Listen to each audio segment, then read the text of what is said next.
Short term muna pag-usapan natin. As mentioned yesterday, we are expecting Bitcoin to trade inside the box. Dito, pagka nagkaroon ba ng summit, pwede ba yan lumabas dun sa box? Possible po yan because of the volatility. Because of excitement, yes, there's a possibility na pwede tayong lumabas dun sa box sa short term. Pwede po. But you have to understand, again, sa short term, may mga kailangang basagin na resistance. Yung blue line ni Tipay, downward na trend line niya. So, kailangan niya biyakin to. At ito po. Last na kailangan niya basagin, itong taas ng box. Ang i-observe nyo, big day yung March 7 na yan. And probably one of the biggest events sa crypto.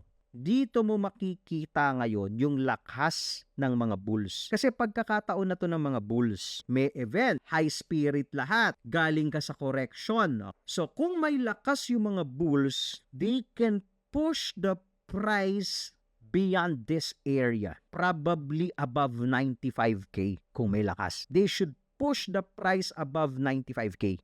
Okay na ba yun, tita? Pag naipush na ng bulls, hindi pa po. First step pa lang yan, ha, mga bulls. The second step is to sustain it. Kasi what we want to see sa price ng Bitcoin in the next few days after the summit, kailangan kung mabibiyak man natin yung 95, lalabas tayo, pang trade tayo dito, we must sustain it. Ibig sabihin po, itong trend line na to, pag umakyat na tayo dyan, wag na tayong bababa. Wag na tayong magko-close below this trend line ulit. So, first thing is, ganito. Sa summit, akyat.